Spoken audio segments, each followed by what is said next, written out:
Again, welcome everybody. My name is Bob Stewart, and today we're going to talk about search engine optimization, or SEO, and it's really just how do we get our blog to rank on the first page of Google.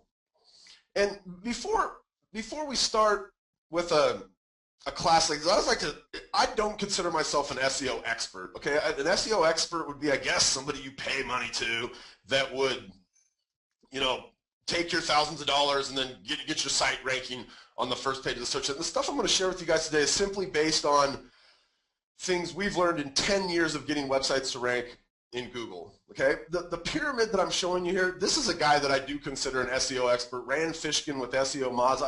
SEO Moz, much like Active Rain, is a community of real estate professionals. SEO Moz. Hey Bob, excuse me.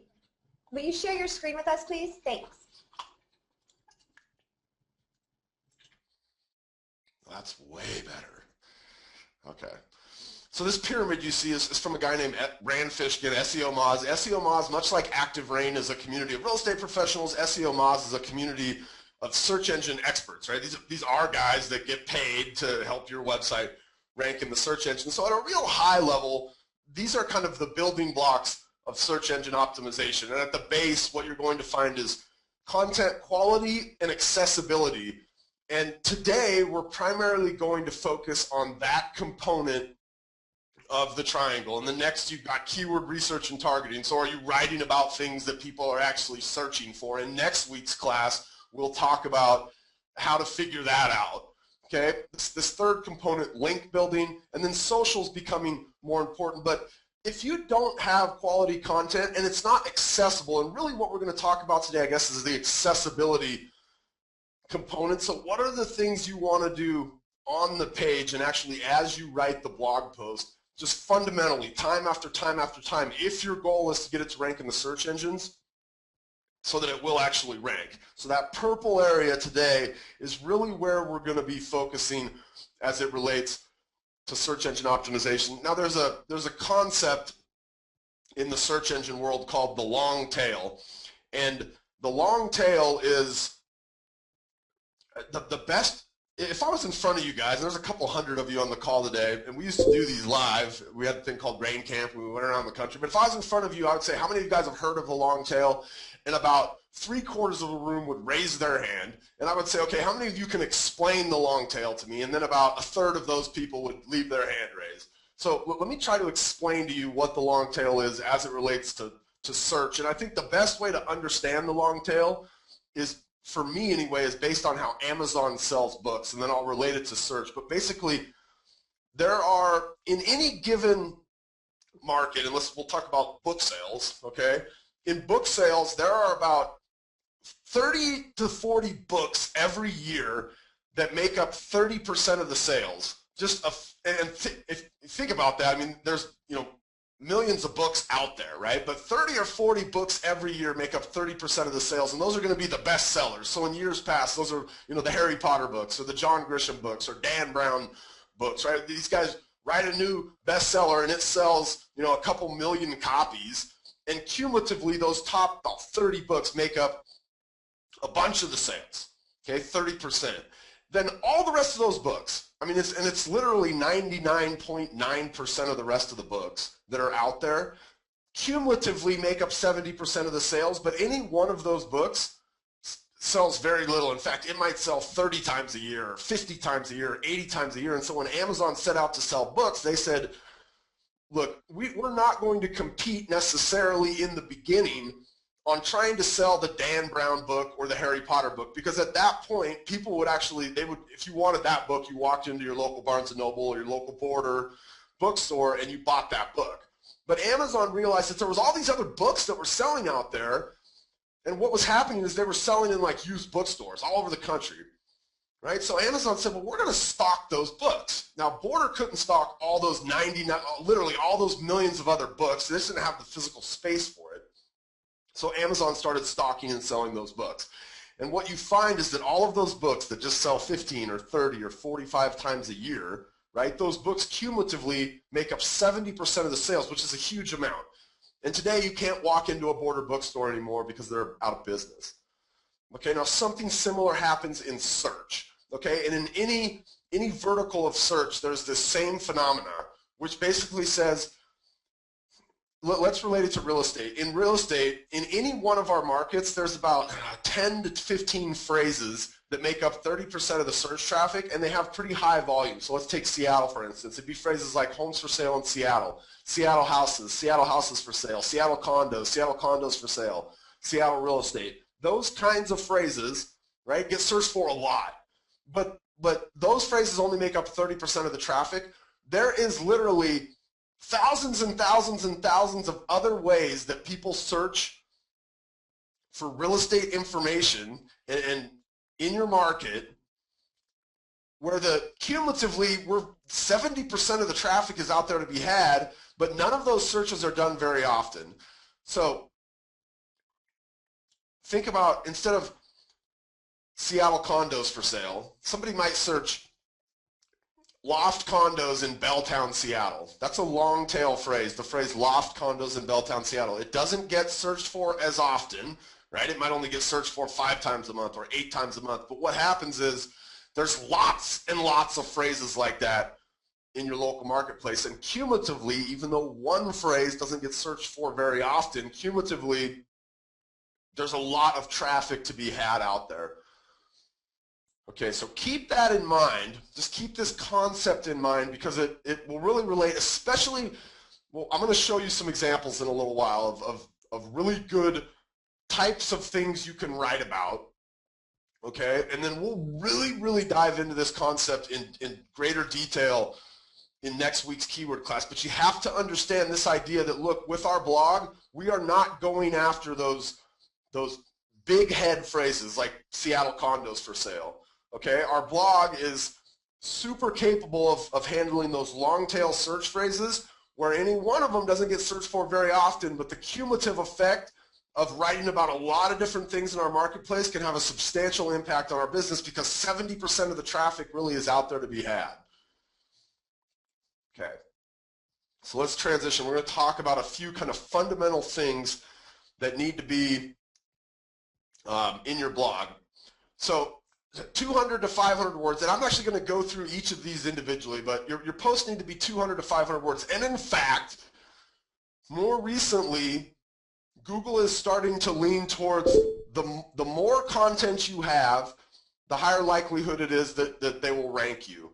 And I'll talk about that here in a little bit, okay? You can write, even today, it's becoming less and less the case, but you could potentially write something that has 100 words and Google would find it and maybe even rank it. But everything that we talk about in here today, there's kind of this balance between, okay, I can get it to rank in the search engines, but real people are going to land on this thing. And when they land on it, did I fulfill the query that they made? So if the query they made was, you know, how to get down payment assistance for a home in Seattle, can I really give somebody that information in 100 words? It's going to be really challenging. Okay, so we're always kind of saying, okay, we can get something to rank, but if Google decides to rank it and a real person lands there, are we able to actually educate them to the degree that they want to reach out to us in some fashion? Okay, so 200 to 500 words. We're going to pick a keyword phrase for the title. We're going to repeat that keyword phrase or that title at the start and the end of our content or our blog post. And we're going to use our keyword phrase 3 to 5 times. So we'll go through each of these kind of individually, okay? So pick a keyword phrase for the title of our post. And in an Active Rain post, okay, whatever you use as the title of the post becomes the page title of that page on the internet. And the very first thing that a search engine looks at when they index a page, so their little spider lands on the page and they're about to crawl and see, you know, what's here, what is this page about? The very first thing they look at is the page title. And the page title on an Active Rain blog post comes from whatever you title your blog post. Okay, so we're going to pick a keyword phrase. It's going to be the thing that we want to rank for. This is so important that next week we're going to do a whole hour just about this concept of picking a keyword phrase.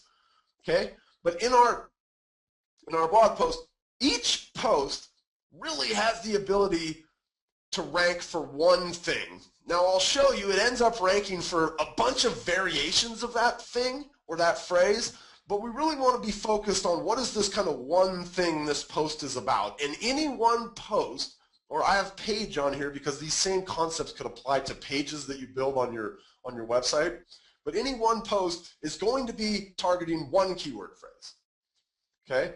Now, I put consider different variations on here because if you're like the lady earlier who said I have 700 blog posts, it's possible that you could go back and look at posts that have been performing well for you and consider kind of like if she'd done a post about loft condos in Belltown, Seattle, and it was doing pretty well, she might consider writing a subsequent post in the future that kind of changed those keywords up a little bit. So maybe it was Belltown, Seattle, loft condos, right? A slightly different usage of the same words inside of a keyword phrase.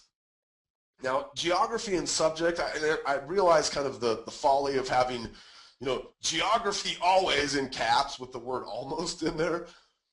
If your aim is to get your content into the search engines and found by people in the search engines, and that is literally the primary focus of the post you're writing, then you're going to want to have some geographical indicator in there. And again, we do a whole hour on this next week, but if you're just writing a post that's kind of geared towards your peers, or you're writing a post that's just good, solid information that maybe you were going to share in a newsletter, or you were going to share on Facebook, or maybe even share like with a specific client, you don't necessarily have to have the geography in there. But again, if the aim is to have it ranking in the search engines, there need to be some factor of geography in your keyword phrase that you pick for your title. And then there's this concept of geography plus subject, and this is just how people search, and especially as it relates to real estate, right? If you look at the vast majority of the search queries done in the real estate space, they're going to have some component of subject matter and some component of geography. So at a very baseline, right, those kind of top 10 or 15 phrases I talked about, the subject matter becomes like homes for sale, condos for sale, real estate, right? That's the subject matter. But they always have some kind of a geography. So Seattle homes for sale. In our example of, loft condos for sale in Belltown, right? The subject matter becomes loft condos for sale, and the geography becomes Belltown, Seattle, which Belltown being, a neighborhood or a community of the city of Seattle. So when we think about writing these things, and again, next week we will really dive into this concept right here that I have on the page. But the more precise your geography, the less precise you need be with your subject matter.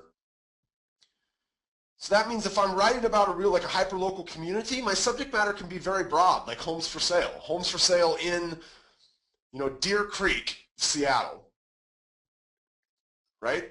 Deer Creek, Seattle is a pretty precise place. My subject matter can be very broad. If I want to be less precise with my geography, then I'm going to get more precise with my subject matter. Again, next week's class will really dive into this. I'll show you tons of examples of this.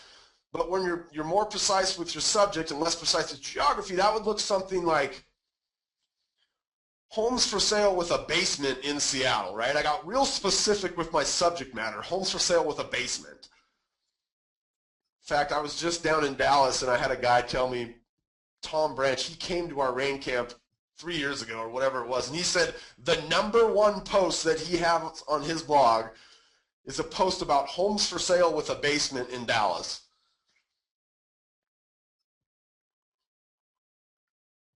So this concept of geography plus subject will really kind of flow through into almost everything you're writing. And again, I'm going to show you a bunch of examples. Okay, so we've picked a keyword phrase for the title of our post. Now we're going to repeat that keyword phrase at the start and at the end of the post. The reason we repeat the keyword phrase at the start of the post, so you'll see in this example on the page here, this is a Google search result, and you guys have all seen these. Okay, I would imagine that at least once every single person on this call has Googled something. And if you haven't, it's a similar setup in Yahoo or Bing or any of these other places, right? You've got the part you can click on, which is the blue underlined component. That is those words right there, Riverwatch Condos, comma, Burlington, Vermont, in the second example. That is the page title of that page that we would go to, and that's based on the title of the blog post. Okay, the part in green, that's just the URL of the page. And on an Active Rain post, the URL of the page is based on the title you give it. So in this case, it's activerain.com/blogsview/Riverwatch Condos, Burlington, Vermont, with some dashes in there, right? Based on the keyword phrase they picked for the title. Then you see the part that's not clickable. It's the description. This comes from the page description in a blog post. And on Active Rain, your page description is about your first 120 characters. And so you want to make sure that your title is somewhere in those first 120 characters of your post, right? And you'll notice, and Google does this, the words that are kind of highlighted are the words that match the query. So in that first result, like Catamount Realty Group is not highlighted. That was not a part of the query, right? The query was Riverwatch Condos, Burlington.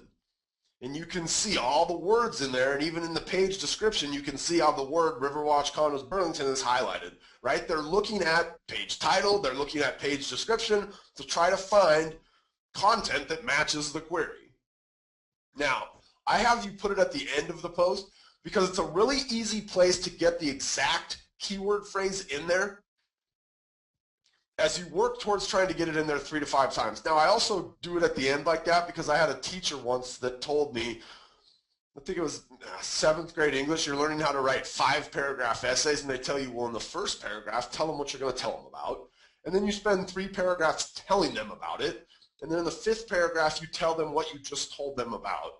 So first paragraph, we use our keyword phrase because that's what we're going to be talking about. Then we spend a couple of paragraphs telling them about our keyword phrase. And then at the end, we tell them by using our keyword phrase what we just told them about.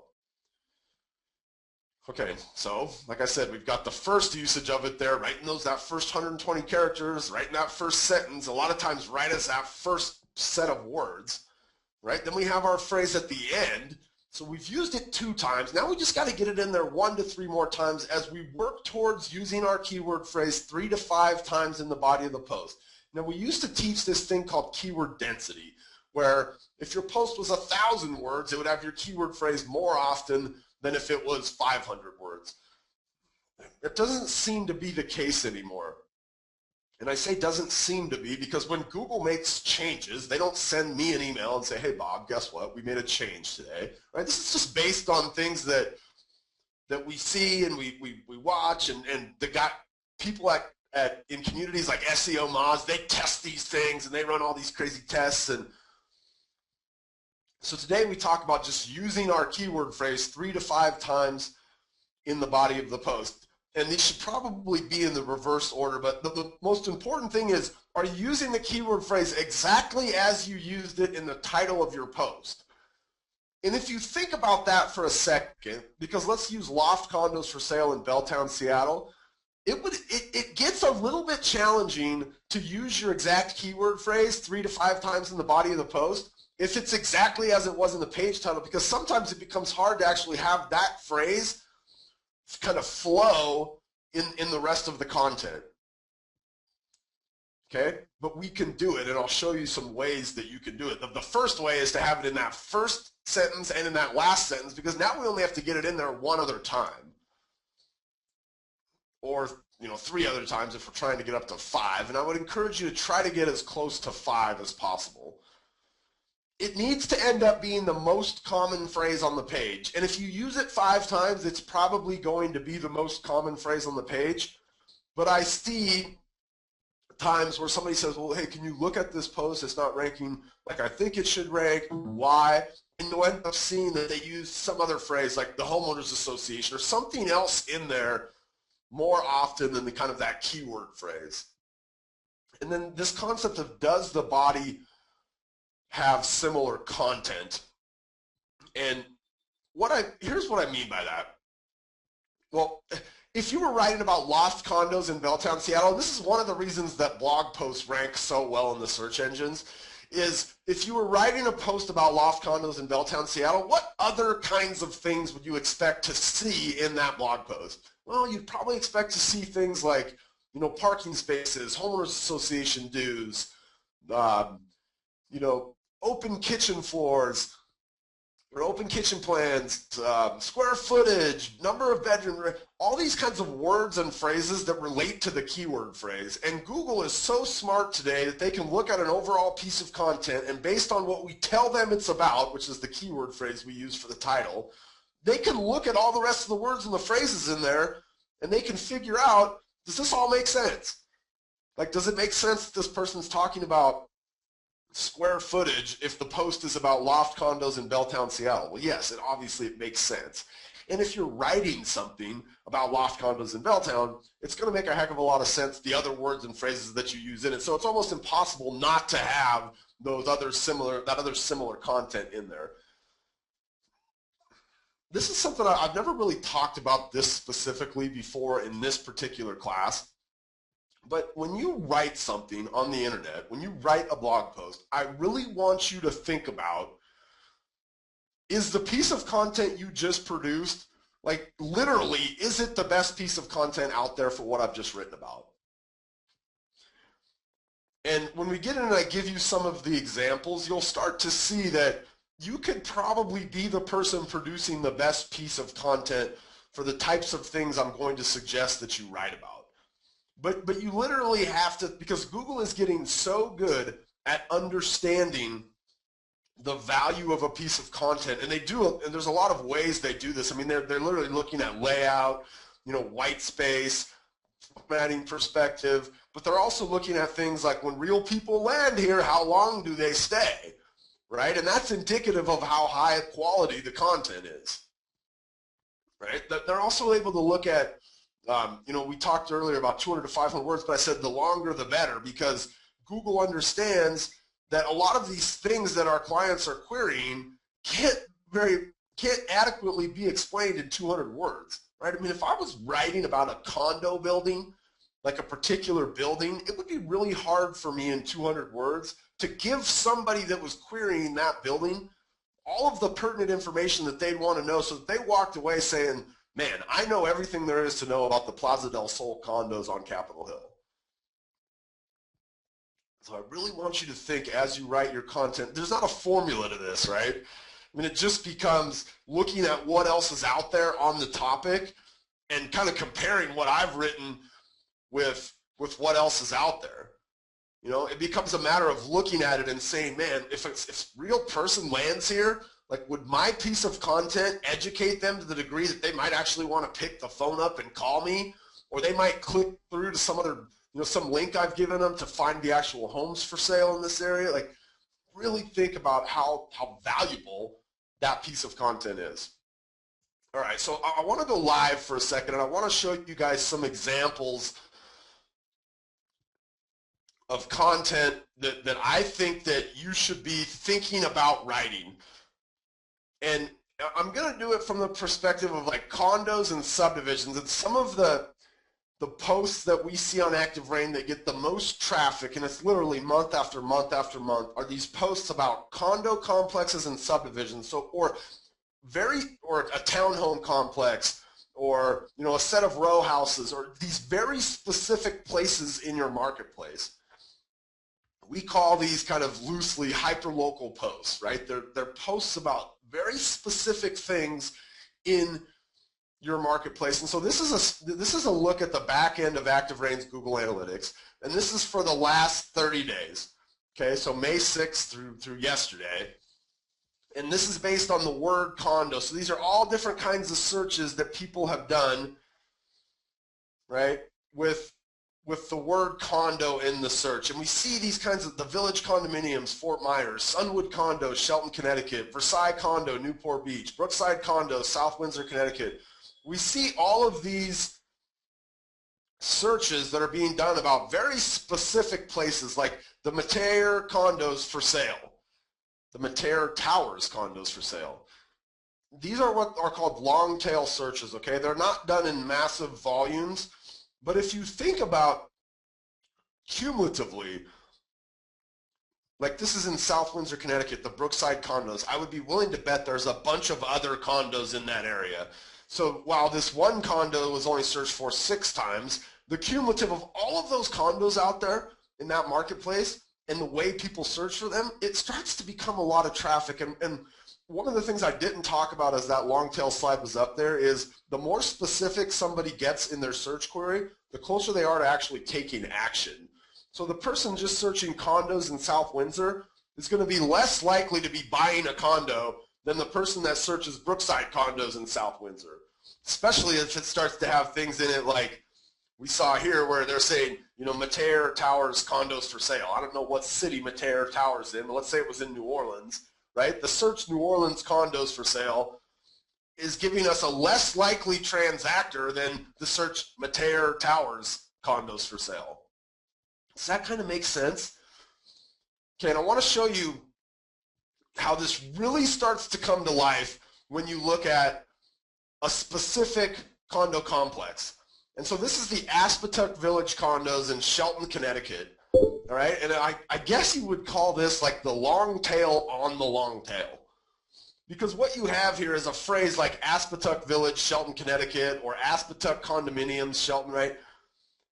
This phrase is searched for 7 times, and again, it's just in the last 30 days. That's very long tail, right? Like those 7 visitors would not save my business. It would not add a ton of value to my business. But when you start to really look in here and really drill down on all of the ways somebody found a particular post, look at some of these. Aspetuck condos for sale in Shelton. So I would ask you, who would you rather have on your web? And if you've done anything with internet leads, like I would rather have this one visitor on my website than having 10 visitors on my website that just said condos for sale in Shelton. This person is, in the research we did when we owned our own brokerage, this person is 2 times closer to buying than the average person looking at condos for sale. And that person doing condos for sale, they're out there on tons of different sites and they're looking, you know, they're on Realtor.com and Zillow and Trulia, and those are the types of sites that show up for those big head searches anyways. Right? This searcher right here is much closer to actually buying something. And just look at these, you know, Aspetuck Village Condominium, Shelton CT for sale, Aspetuck Village Condos for sale, Stratford. Like there's just all these really specific searches in there that even though they're only done once, look at how many of them are done once and look at how many of them really focus on somebody looking to transact very soon. So we come in here and this is Aspetuck Village condos, Shelton CT. Okay, here's one of the search queries, and we'll see. This is actually Barbara's outside blog. So this is the same piece of content that shows up here on her Active Rain blog, but notice her pictures showing up here. Okay, that's one of the things I'm going to talk about here in a little bit. But if we were to click on this post, it brings us into a post, and now we can kind of look at it. And you can start to get an idea of how some of those concepts that I talked about apply to a real post. Because what we have here is we have a keyword phrase for the title. And now I don't know why she has Huntington in quotes there. She knows her market, so she knows why she did that. Maybe the town used to be called Huntington and now it's called Shelton, or some of the locals refer to it as Huntington. I'm not sure. But that's her keyword phrase. Then we see her repeat her keyword phrase. Okay, it's right there. And then if we go all the way down here to the bottom of the post, we'll see her use her keyword phrase again. So she's got it in there twice. And then we try to find, like, is there another use of this keyword phrase in here somewhere? She gets really close right here with her link. Aspetuck Village condo for sale in Shelton. See, so, you know, it's not exact, but look at the rest of this post. Like, is there a bunch of content in here that relates to the keyword phrase? Of course there is, right? And so she just kind of gives us flowery description, right? What's this area about? Well, it's desirable and, you know, it's artistically arranged, right? And then she talks about the units. Or, I'm sorry, then she talks about the complex. Then she talks about the units. Then she talks about the amenities nearby. Then she talks about where it's located. Then she talks about homeowners associations. Right? Then she gives us a video if we wanted to take a video tour of the area. Then she gives us a map of exactly where it's located. Right? That's a pretty darn good post in terms of if I was a consumer who was interested in this area and I landed here, would this give me a good idea of what's going on here? let's go look at her traffic on this post. And you can all get to your traffic. If you're on your My homepage, on the left-hand side, there's a link for traffic. Now, this is an older post. Okay, it was written in 2010. This post has had 5,000 clicks on it. What that means is 5,000 times, and I've probably been 50 of those, using this as an example in various classes over the years. But 5,000 times this post has been loaded in somebody's browser, right? And we saw, 37 times that somebody loaded this post based on a whole variety of kind of different, unique ways that they use this keyword phrase or variations of this keyword phrase and found this post. So one time, like one post, she's gotten business from this. Like I've talked to Barbara, I know Barbara, she's gotten business from these very specific posts. She gets calls, she gets people clicking through the link to head back to her website to find condos for sale or rent in that area, right? That generates leads for her. But one of those wouldn't have been kind of the end-all be-all, right? She would have wanted to have had a bunch of these, and so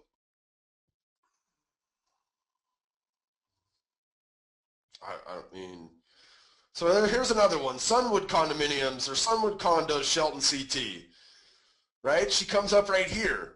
And if we look at her post there, we're going to see a real similar kind of layout, real similar, right?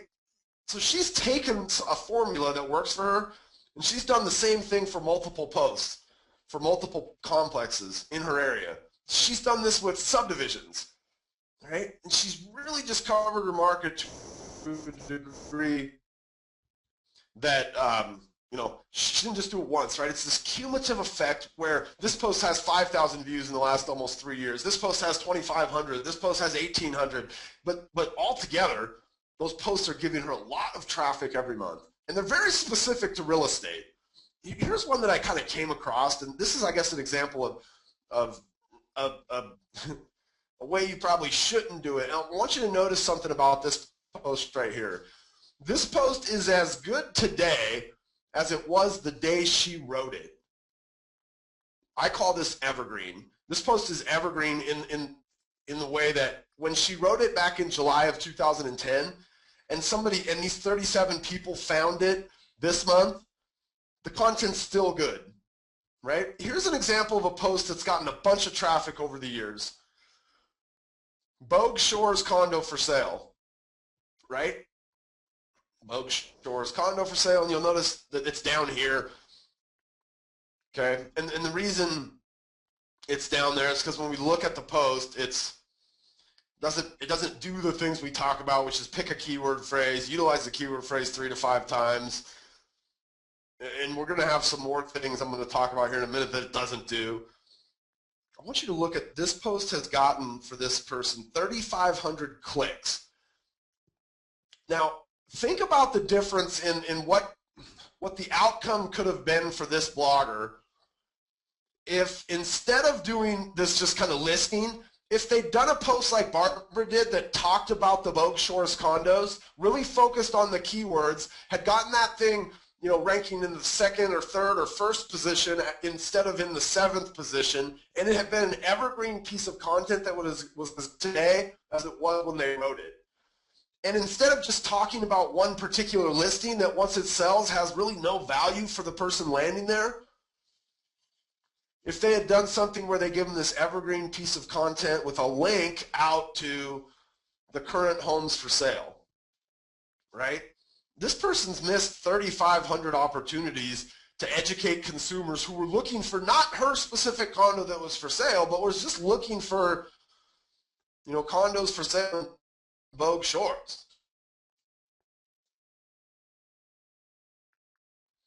I talked about this idea of, okay, so I'm going to, in the homework that we're going to give you today, link to what's called our blogging blueprints. And our blogging blueprints teach you how to write a post like this. So here's an example of somebody. This is Katrina Benton, and she's kind of become my new superstar because she's one of these ladies that just leads drive her business. And For the last 2 years, the only way she's gotten leads is Craigslist, and she decided I want like some things that are a little bit longer term, where I don't have to every day go in and update the Craigslist ad. And so she started creating these very specific types of posts. This one's about the Brookshire condos for sale in Anchorage, and she's followed our blogging blueprint plan. Okay. And so in the blogging blueprint plan, she's got, restates her keyword phrase. She's got a link to find similar condos. She talks about the units, right? And I really want you to look at what's in here. I mean, it's evergreen stuff, right? This isn't going to change a bunch. I mean, maybe in a year or two, these average price ranges change, and she can come back and make a small little update. She talks about the homeowners association. She talks about what's going on nearby. She gives you some additional avenues to get more information about the community. Right, this is a really solid post. Like, somebody landing here is going to get good information out of this. Let's look at the back end of hers, because this is where now she hasn't been doing this very long, okay? Only the last couple of months.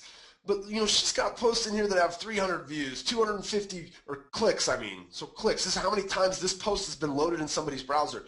Look at these posts. River Edge condos, Cedar Hollow subdivision, right? What does that one look like? It's a real similar thing to the condo complex post, right? She's just giving you all the information about the subdivision. And again, we'll give you guys links in the kind of homework we have. We'll have links to these blueprints that teach you how to write a post like this. But let's look at, she's definitely picked a keyword phrase. She's utilized that keyword phrase 1, 2, and somewhere down here at the bottom, I'm sure she's got it again for her 3rd time. And it's probably Cedar Hollow subdivision homes in Anchorage. There's a 3rd time, right? She's got it in there 3 to 5 times. She does a really good job on this page of kind of getting those real fundamentals.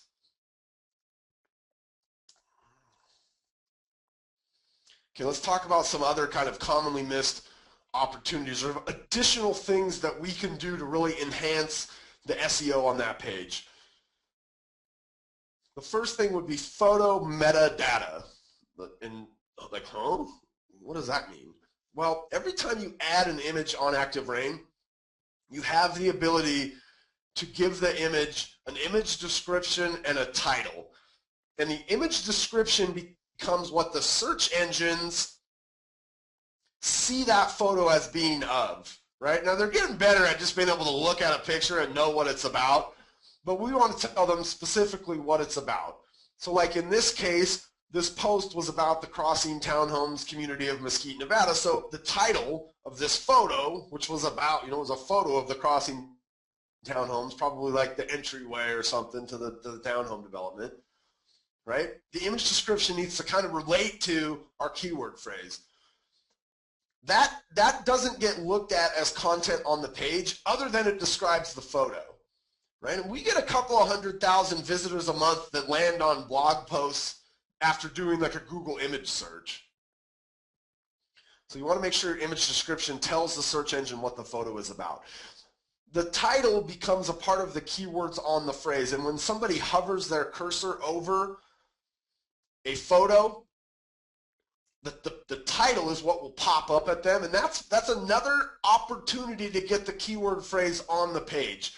So if you were only able to get the keyword phrase on the page, let's say 3 times, because it just didn't feel right to try to stuff it into the content an additional 4th or 5th time, your images can be a place that you can get that title on there a 4th and a 5th time in this title section of your image, right? So you've got an image description and an image title. Description becomes what the search engines see it as being. Title becomes another opportunity to get the keyword phrase on the page. We're just trying to send as many signals to the search engine as we can that the content here is related to that keyword phrase that we use for the title of our post. This is another opportunity to do that. An anchor text link using your keyword phrase. What is an anchor text link? Well, anchor text is just the words that our link is created out of. So what are the words that a person clicks on, right? Those words are the anchor text link. So in the example on the screen here, the anchor text link I use says Loft Condos in Belltown, Seattle. So what would have been the title of my blog post? Loft Condos in Belltown, Seattle. Right? And Katrina Benton is such a good student, and so I love using her post as an example here. But look at, okay, so here's the first use of her keyword phrase, right? The second use of her keyword phrase becomes the anchor text link. And you notice she doesn't use words like click here as a part of the link, or you know, like she doesn't use this whole phrase as the link. She just uses the keyword phrase to create the link. Cedar Hollow Subdivision Homes in Anchorage. And she actually got an extra word in there, so I would have either told her don't use that word or use it in your title. Okay? But her anchor text link matches her keyword phrase. In our third class in this series, we'll talk about where does this go. Like, this is going to go back to a page on her website that actually has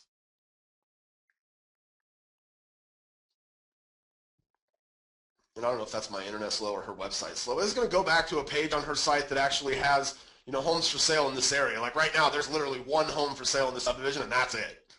Right? But it gives that consumer a chance where if they find this post 6 months from now or 3 years from now, they're still going to be able to find the currently available inventory in that area, right? Because her IDX keeps this thing all fresh and clean and always has the new listings in here.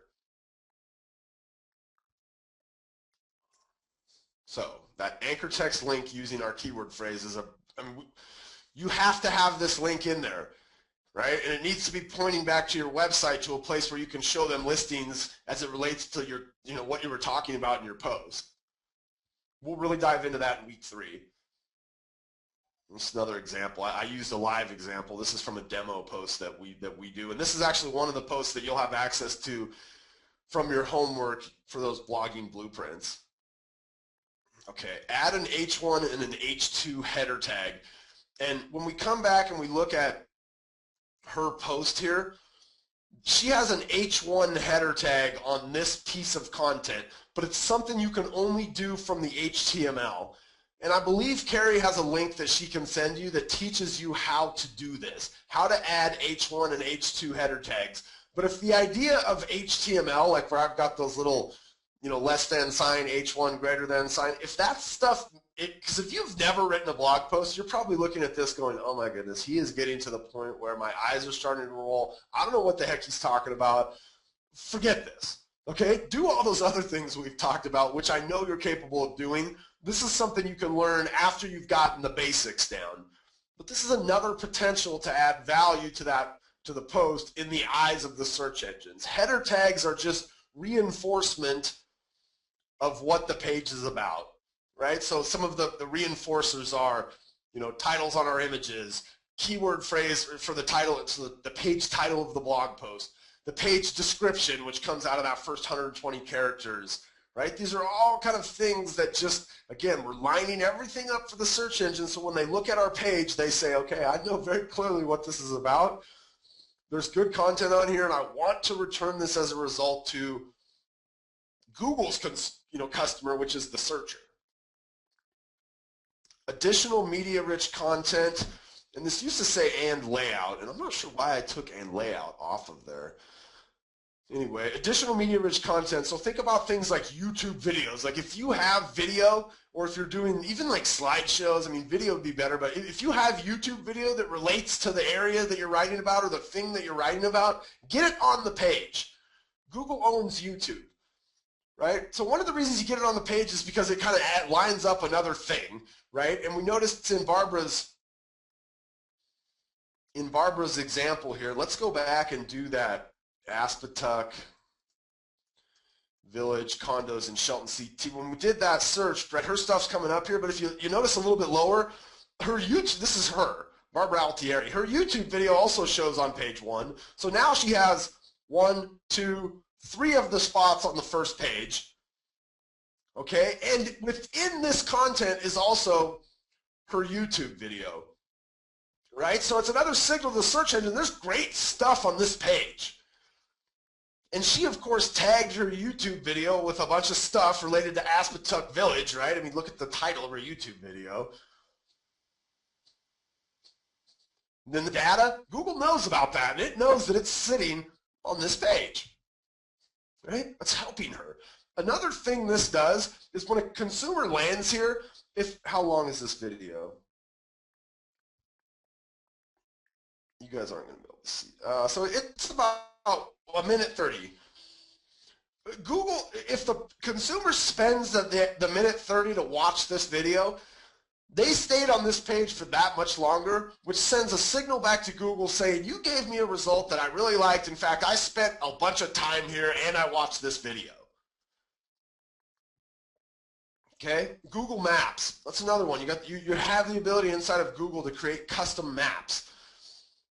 Embedded forms, content to download, these kinds of things that maybe keep people on the page just a little bit longer as another signal. And again, this is all about these signals that we're sending to the search engine. I keep saying that, but we want them all to kind of line up, right? People stay here for a while. The content on the page is good. It's all related to the same thing.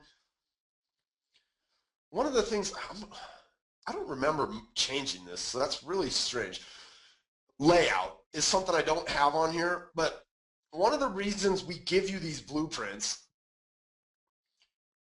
and she does a good job in here, the layout is very important, okay? And I'm talking layout like the white space around your images, the spacing between, having these headers in here. These kinds of things are important because when a consumer lands on a piece of content, you want them to understand this is professionally produced.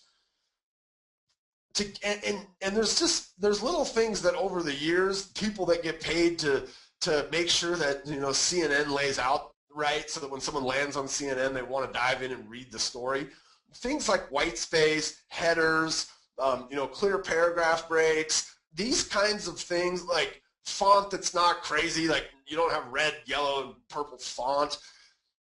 The formatting is important, okay? And I believe that Google is getting even better at looking at like the HTML on a page and understanding the So just pay attention to what your post looks like when you're done with it. And maybe, this is one of those things where if you haven't written a bunch of posts to begin with, right, our blueprints give you kind of good layout for these kinds of posts. But layout and format is important. I believe it's becoming even more important as Google's really trying to get rid of like spammy content or even spammy looking content, right? They want to know a real person created this with the idea that a real person was going to land on it. Okay, Google Authorship. I'm not going to put a picture on this slide. This is so important. I just want you to focus what's on the page. Carrie right now is going to give you guys that link. She's chatting it out to you as I say this.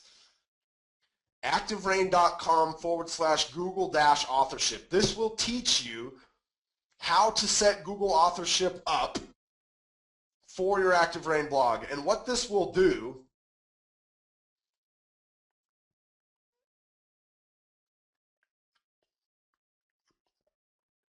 I've done one of these. I don't want to, okay, let's do this one. Because, again, I use her because she's a very good student, but what this will do, see that? See her little face on there? That's what that will do. Google Authorship will add your picture to the results. And what we're starting to find, and if you look at this result, you'll see a couple of folks have their photos here, and this one doesn't. Having your picture in Google results is allowing lower results to get higher click-through rates. So it would not surprise me at all if either one of these two results was getting a higher click-through rate than even this first result because of the Google authorship.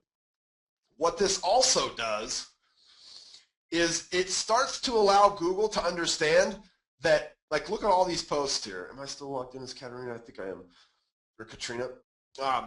When we look, see all these, she's written like 30 or 25, about 75 posts, these real specific sorts of posts. Google knows she is the author of every one of these posts. And what starts to happen is over time, as she continues to create this awesome content, Google continues to look at her and build a profile of her as an author. This is becoming, look at this. I mean, any one of these things that we do searches on, she comes up, right? And her face comes up, right? So Google's starting to understand who she is as an author. This is ultra important. If you've written 700 blog posts, there's people who have written 30 or 50 or 500. If you haven't done this, literally when we get off the call, this first thing you need to do. This Google authorship is just, it's ultra important. It's becoming even more and more important from an SEO perspective, not only to allow Google to understand everything we've written, right, and give kind of a profile, because they're starting to identify with Katrina as an expert in Anchorage, right, and in condos in Anchorage and in subdivisions in Anchorage. But it also, it puts our picture on the page. Like, Google doesn't change their search results pages very often. In fact, if you were to go back 3 years from now, literally the only way these pages look different is these pictures. And look how, I mean, literally look how glaring that is popping out at you in terms of what a Google search results page looks like. There's nothing else on the page that has their picture on it, only her face. Okay? Now, in some of the searches like this one we saw as we got down here, you know, they've got this kind of thing, and the page looks a little different. There's a video, and right, but that photo and that, you know, that ability to show Google who you are, ultra important. Okay, so what's next? Well, get a Rainmaker account, or these concepts apply to WordPress or Blogger or you know, really any of the blogs out there. On a WordPress blog, there's some extra things you have to do in order to get all of these things kind of set up and running well, and there's these SEO packages that you got to stick in there, and you're all capable of doing this, I believe. ActiveRain, we make it a little bit easier, okay? We've got, you know, we do this. Like, we set these pages up for you. You know, when you know that when you title a blog post, that's going to become the page title. It's going to become the URL. It's going to, you know, we try to make these things really easy for you. We give you these blueprints. We do classes like this. So we'd love if you would consider a Rainmaker account if you're not already one, and I'll give you kind of a promo here in a second. Create a list of 10 blogs that you'd want to write, right? And think about it. Like, do you have subdivisions in your marketplace? Do you have condo complexes in your marketplace? Do you have townhomes in your marketplace? Do you have these kind of real estate things in your marketplace? And I'm going to ask, write one post using what you've learned. Now, Carrie's going to come on here in a minute, and she's going to bribe you to write more than one post using what we learned today. But you have to write, like, you just spent an hour. You just hopefully not wasted an hour. But if you don't write something very soon, you will have wasted the last hour, because you're not going to 5 days from now sit down and remember the things we talked about, even if you took notes really well. This stuff is fresh in your head right now. You got to find some time to get that first one done.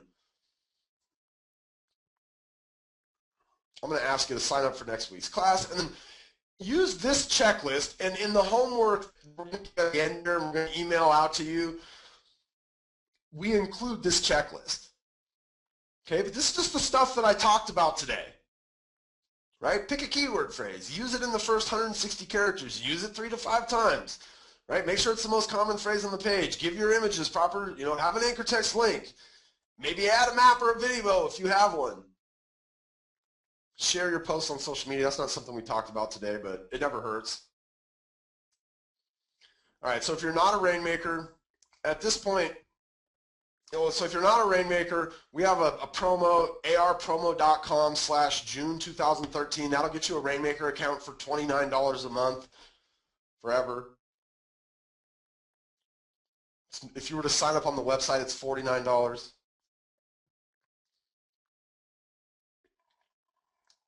All right, let's go in here. So I with 3 minutes left before the top of the hour, and there's always lots and lots of good questions. What I'm going to do, so Carrie's been going through and kind of sending you guys links. Okay, here's the different links she sent you. She sent you a link about setting up Google authorship. Okay, Sent you a link about how to create an H1 or an H2 header tag. She sent you a link about how to create a custom Google map. She sent you the link again about how to do Google authorship. She sent you the link for how to sign up for the next class, which is about keywords. Okay, how do we target, like what, because I talked about a couple of the things you could write about, but there's a lot more. Right? I mentioned earlier, like the guy in Dallas who wrote the post about homes for sale with a basement in Dallas. And in the next week's class, I'd really dive into, you know, here are a bunch of the variables that you can consider when writing a post. And we actually, in that class, will give you guys a PDF that has like 500 examples of the way somebody has searched for something using the word homes for sale. And you'll see things like homes for sale with a basement, homes for sale with a master bedroom on the main floor, homes for sale with a 3-car garage, all in like different areas, right? And you're going to be able to use that and kind of apply it to your own market.